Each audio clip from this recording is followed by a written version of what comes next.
And there's parodies of pandering to the LGBT audience in hopes that they buy your products. Like that girl power moment with Starlight and like the other female superheroes.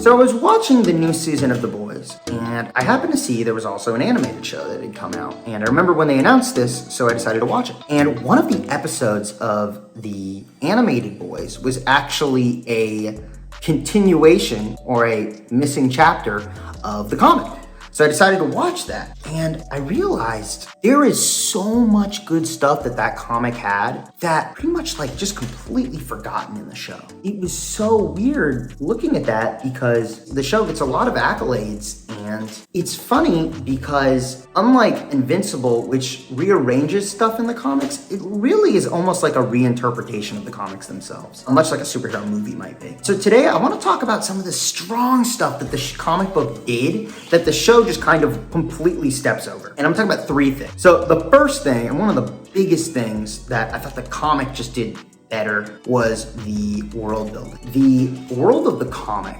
is huge.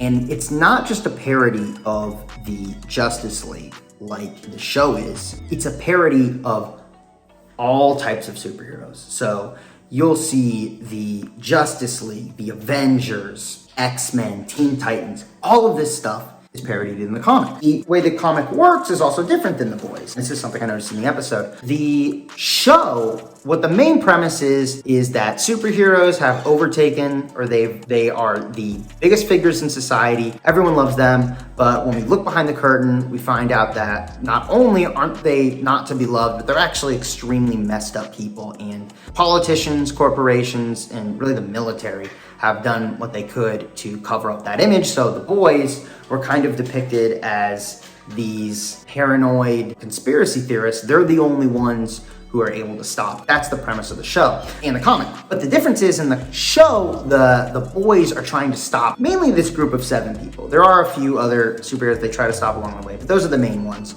So they spend the most of this show acting out a larger plan and bickering along the way, and there's a lot of infighting. Whereas in the comic book, the boys are actually much more regularly fighting superhero teams and superheroes, and they're killing them rapidly. So what you'll find is many issues of the boys is just almost monster a week fighting superheroes, killing a superhero, killing superheroes, killing superheroes. So it's really like a dark parody of a comic. So you'll go to read a boys issue, you'll look who's on the issue, and you'll be like, all right, they're gonna make fun of Teen Titans this week, or they're gonna make fun of Wolverine this week. And that's what you do up until the final chapters, in which they actually fight the main Justice League group in their entirety. Whereas the show doesn't do that. And that's fine. I mean, you can have different types of shows. Because they're only focusing on the 7, they give more screen time and character growth because of that. You do miss a little bit of the magic of the world building. So like, imagine if the show was like the comic, then every week it'd do the same thing. Boys episode 7, the X-Men one, and be like, oh, there's the X-Men are on the boys. And that'd be really exciting for people who, I mean, if it was done super well, it would be, I think, like way bigger than even the boys is now, because there would always be word of mouth, and that'd be really fun. Another aspect of the world building that I just think is stronger in the comic is actual parodies of comic book material. So not just like the concepts, but actually what happens in the comics. So recently, in a recent episode of the show, we had the Herogasm event, which is where like all these superheroes come together and basically have a giant orgy. In the comic, the way they do it is really interesting. So what it is it's essentially like this separate comic where it's an event comic. And if you've read any event comics from superheroes, typically what they are is there's a giant villain that all the superheroes in the universe need to come together and fight. And you get these just huge spreads where it's kind of like, Where's Waldo?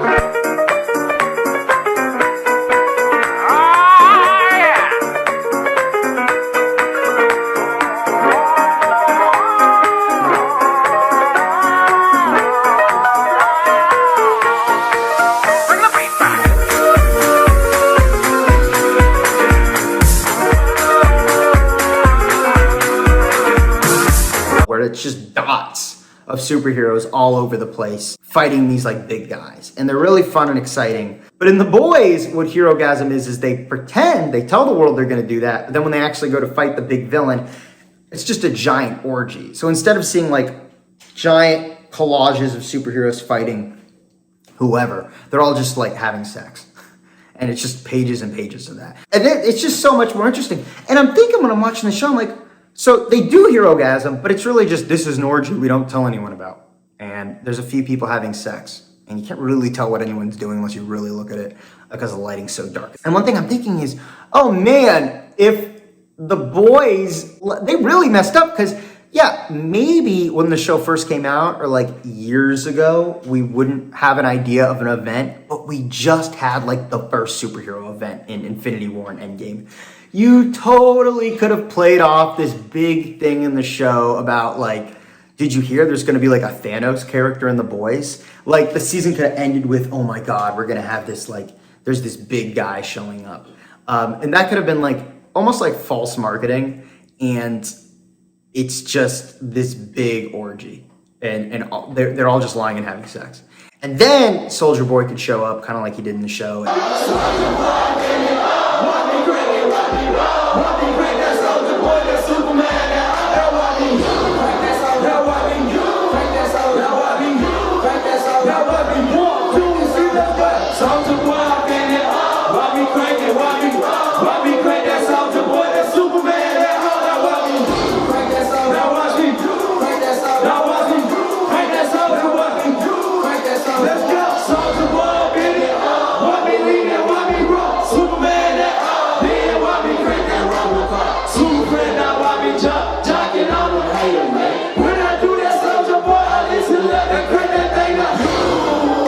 It's so many missed opportunities because I think the writer of the comic knew what he was.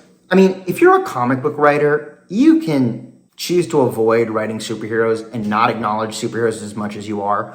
95% of your industry is all superhero stuff. So you're going to be an expert whether you like it or not.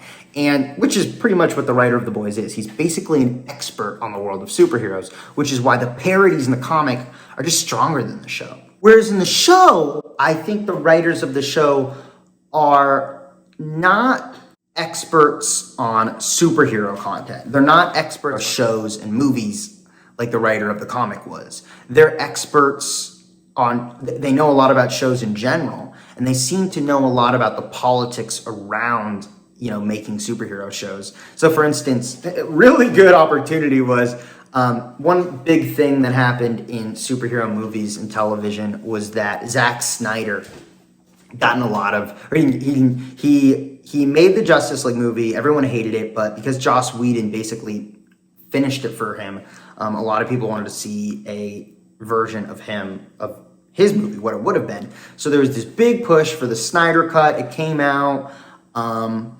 and some people found it to just be the fans strong-arming the company to put it out, and it was sort of rewarding bad behavior. The show kind of comments on this. So they had essentially their own Avengers movie come out, but because the last season ended with one of the main characters becoming a bad guy, they re-released the movie. And whereas in the real world it's called the Snyder Cut, in the show it's called whatever that director's name cut. And the show uses it as a plot point to cover up the fact that they were basically housing a Nazi in their superhero team. But they also are kind of cutting at the fact that, I think at least, that the writers of the show were essentially saying re-releasing a separate cut of a movie was less of a artistic integrity decision and more of a corporate financial decision. So yeah, every once in a while the show does comment on stuff, but it just doesn't do any of the deep cut comment. It doesn't comment on actual narrative devices in superhero movies and shows like Avengers Endgame or something like that. They're just missing these super cool opportunities.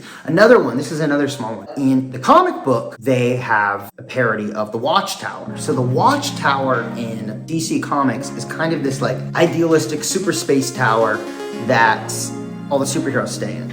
But in the comic book, it's a tower and it's in the sky. It's not in space. It's floating there. But if you look closely at it, it's actually covered in like military tech. You realize it's less of this like idealistic beacon and more of this like cobbled together mess of surveillance and military equipment. The company, Vought, they didn't put up a beacon for the world to look at, they put up a piece of military tech painted like a beacon. And there's so many little tiny nuances like that that really, really stick when you're reading the comic. It honestly gets under your skin because you kind of know, even when it's not explicit, and the comic's very explicit with its messaging, but sometimes there's really subtle stuff in there. And so what do they do in the show? Well, they have like a meeting room, the superheroes, but it's like the top of a building. Of course, it's more grounded than the comic book, but like you should have made that a parody of the Avengers Tower. You should have had someone like a Tony Stark running it. Or you could almost make it like Tony Stark's at the top of the tower. I mean, honestly, you could probably, if you wanted to like attack Elon Musk, you could have like the Tony Stark basically be the Elon Musk of that world. But when you get to the top of the tower, it's not Tony and the supercomputer making all the decisions. It's like a bunch of people working for him. Kind of like Mysterio. And this takes me to my second point. And this is, I think, very crucial. But I think the political commentary in the comics is also just a lot stronger, or at least more confident in what it is than what the show is. So let me take you back. In the comic, it came out in post 9/11. Its main commentary was not only on superheroes and superhero culture, like I said in my last statement, but it was also commentating on the post 9/11 military fever that we had. A lot of very right-wing politicians and companies pushed this propaganda at the time in order to shore up a military state. And that's essentially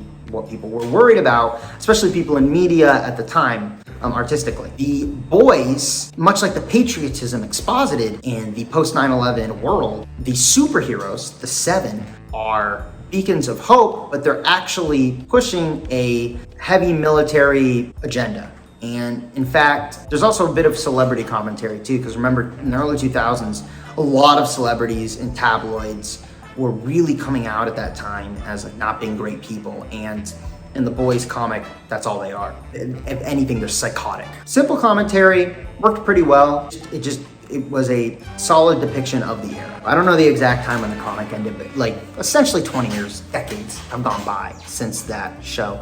And one of the big things that we've seen is a lot of corporate pandering towards the left side of the aisle within the last few years. Much more than it was probably when the show first came out, or the comic first came out. Now, people do pander to the right too, but these are very distinct groups. Fox News panders to the right. A lot of Disney panders to the left. Certain corporations specifically, like tech, entertainment, they've definitely gotten more left-leaning over the years. So here's what's weird. Here's what's I think really bad. Not only, so this is where the show kind of messes up with its political commentary in two ways. One, copies and pastes the political commentary from the comic. So like there is metaphors about the US getting involved in Afghanistan, the spreading of the military industrial complex, but that happened 20 years ago. So seeing that done in the modern day is just a little weird. It's like so much of this commentary is just completely out of date. We're talking about issues that, might not have been solved, but they certainly already happened. We're just existing in the aftermath. And then the second thing the show does, and I actually think this is a little bit more damning, is that it's not only trying to parody superheroes as an idea, it's also trying to parody modern superhero movies and television. Which is funny because in my earlier point I said it didn't do that well. Well, it is trying to do it. So here's the issue. There's several instances when the superheroes are being depicted as like Marvel's Avengers. The problem, what's weird about this is that Disney as a company is a lot more left-leaning than Vought was in the comics. So there's parodies of Disney Plus, and there's parodies of pandering to the LGBT audience in hopes that they buy your products. Like that girl power moment with Starlight and like the other female superheroes. There's parodies of corporations trying to be multicultural. There's the parody of when all those celebrities came together and sang Imagine during COVID. Okay, kind of makes sense. Well, but they're also still parodying the right-wing stuff. So on one hand, you'll have Vought put out this message of, look at all these superheroes, it's pro-feminism, women are having their moment. But then on the other hand, you'll have Homelander go out like, we need to make America great again. And it's like, I don't think this company would be trying to pander to both sides. I think the backlash would be insane. So the show is just so conflicted in its political messaging. It just 95% of the time it just doesn't make any sense. So they try to do this weird thing, and they acknowledge this at one point. They have Homelander, and he's getting an announcement about the ratings, and they're like, your ratings went up ever since you came out and like admitted you don't really, people need to look up to you, and you started speaking yourself, which is, again, it's a parody of Trump. But people also like Starlight because she's very pro-feminism, and they're like, you got both sides. That would not happen. Can you imagine if a popular right-winger and a popular like left-winger were on the same team, like they worked for the same company, and they came out and they said, you should both support us? One side or both sides would say, one of you is lying because what you're fighting for completely contradicts the other person. It's just, that doesn't represent any sort of reality we currently live in. So they don't pick their poison. And because of that, the show is just discombobulated when it comes to certain things. Now, some things they got lucky with. I mean, what's going to ultimately happen is Homelander, if you've noticed, he was always right-wing, and certainly certain elements of him were supposed to parody Trump, but they took spoilers, but the comic ends with Homelander invading the White House, and Trump's presidency ended with the Capitol riots. So it is just like perfect how this show's gonna play out. At some point, Homelander's gonna get pissed and invade the Capitol, and it's gonna be Trump invading the Capitol. That is what the metaphor or the imagery is going to depict. And man, they lucked out on that, but we'll see how they handle it. But she's like, for the most part, it just didn't earn that. I mean, if they had really, really early on decided that the show was going to be like a MAGA parody, probably could have done it.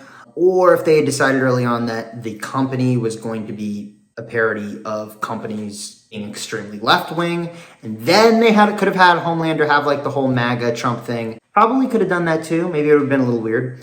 But the way they go about it, it's clear that they're adapting someone else's vision. And in the comic, it was a clear vision. And that's just the politics. So I want to get to the third aspect of the comic book that I'm going to say it's lost, but also I don't think that the show could have done this, or if it did do this, it probably would have maybe damaged what they actually have built with the show. So again, this is just something that was a decision made very earlier on in the creative process. But the comic book is just so mean-spirited. It is so dark. No one's really likable, and it does shock value for the sake of shock value. And man, some of that was actually really good. Some of that, just looking at a panel of Superman flying in the sky with a family and just dropping them. I mean, just that imagery alone is like guilty pleasure interesting. It's just something dark to look at and a little disturbed, much like a political cartoon. It's just, take away the story, take away the nuance or characters. That's just some bleak stuff to look at, and there's something very addicting about it. Because it's such a contradiction. Superheroes killing, superheroes being horrible. And people, have really grown to loathe stuff like that in comics because comic book artists really have gotten carried away with it. But, I mean, look at that in isolation, and that's, take away the culture of comics, and it's just some really, really guilty pleasure, interesting stuff. Kind of a good example, but if you know the YouTuber Spooky Rice, imagine, I don't know if you ever did The Boys, but imagine you're like scrolling through, what his whole thing is, he does really disturbing, he comments on disturbing movies, shows, and comics. If you scroll through his channel, if you just had like, there's a serial killer, there's like a bunch of blood, and then like you're going through the thumbnails, and then you see one thumbnail with a bunch of superheroes just standing there. And you're like, this is disturbing. I mean, you're gonna wanna click on that. Whoa, like disturbing superheroes. I don't think The Boys show really ever goes that far. It doesn't want to. It wants it to be bleak, but not like black. And it loses some of the like momentum because of that. There's just something, you will never have these isolated moments in the show that the comics had, where like you could watch like a YouTube clip. One of the best parts in the show that you could watch completely in isolation is when Homelander gives up on saving the people on the plane and just lets them all die. Man, imagine if that happened constantly. I mean, it would just be like, it has that sadistic edge that, you know, really only comics have. So and that alone, I think, is worth checking out the comic for. I mean, if you haven't really ever read a comic and you're only watching adaptations, really only just using other types of media, you're missing out on something, especially like these darker, edgy comics. You're really missing out on kind of a little bit of an unnerving experience that is just so cool and isolated to the medium. But anyways, yeah, those are the three main things that the comic just, I think, does better than the show. In the long run, the comic is a creation by a singular person, and it's the passion of a singular person. And because of that, if you don't see eye to eye with that person in every way, you're going to start to fall behind. There's so many creative decisions at any given moment that you can kind of jump in and out it, and it's always going to be a little bit more comfortable to watch, and maybe all around better. Those are the main differences. I think I'm going to do more comic stuff. So there's some commentary. I want to, not just comics, like manga and stuff like that. See you soon.